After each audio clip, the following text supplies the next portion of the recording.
Start. Sir, before the House adjourned for lunch yesterday, I had started speaking on the essential commodities within bracket amendment bill. I have got here with me the bill as introduced. In the statement of objects and reasons, the government pointed out that in certain cases it might be necessary for them not to award punishment prescribed in the law as it exists at present but to forfeit a part of the deposit. This relates to minor offences under the Essential Commodities Act. I can quite understand this and generally, therefore, nobody would oppose this thing. But the question that I wish to raise in this connection before the House is the manner in which this act is being implemented by the government and also by the state governments. I mention the state governments because here is a measure which is sponsored by the Ministry of Food and Agriculture and in regard to many aspects of which I believe the central government has concurrent jurisdiction but much is left to the states.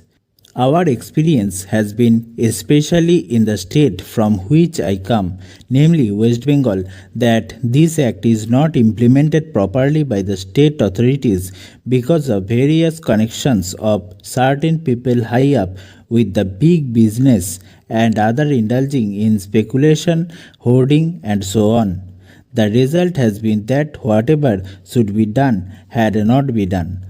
The central government has got powers under this act to make rules, to give directions to the states, and to supervise the manner in which the particular measure is administered by the states. We found that much that should have been done was not done.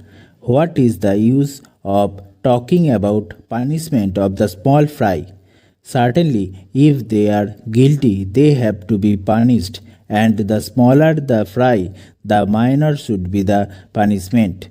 I agree there, but the point is that the act is not properly implemented. We should like to know from the government as to how many cases have been started under the Essential Commodities Act. We know that food grains had been hoarded, speculation had been indulged in, stocks had been removed from one state to another surreptitiously by unfair and illegal methods. This should have attracted the attention of the Essential Commodities Act.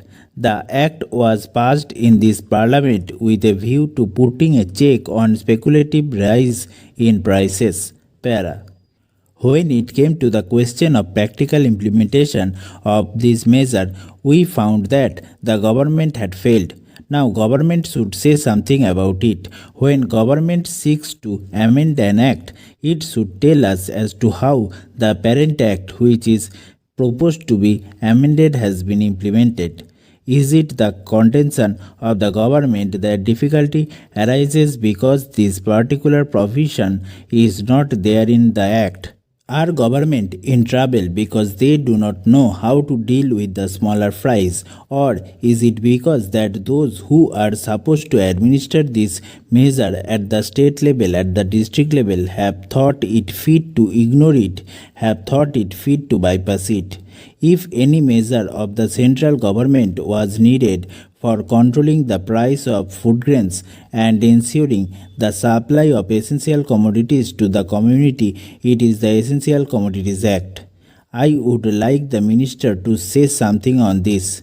I know that he was not here at the time when we passed this measure, nor was he there when the Essential Commodities Act was bypassed by many state governments. In the past, we had drawn the attention of the minister to this problem, and that minister is now happily going to be the president of the Uttar Pradesh Congress Committee. But here, I would like to ask the minister who has stepped into his shoes as to what he is doing in order to see to the proper implementation of this act. How many prosecutions have taken place? The small people, of course, should be dealt with very mildly. I agree and I support the measure, but taking the law as it is today without this amendment, it empowers government to deal very effectively. So far as the provisions of the law go with the big traders, wholesalers, and profiteers, I would like to know as to how they have dealt with them. How many are in jail today? How many have paid fine? How many have suffered imprisonment?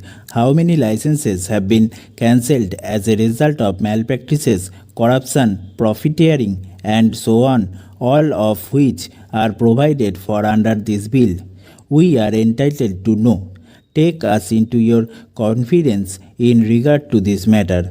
I say, from whatever knowledge we have, that very few have been prosecuted under this act. If it is so, it is not because our black market trade has suddenly become white market trade or those impious people have suddenly become virtuous with the succession in the office of the food minister by a new man. Stop.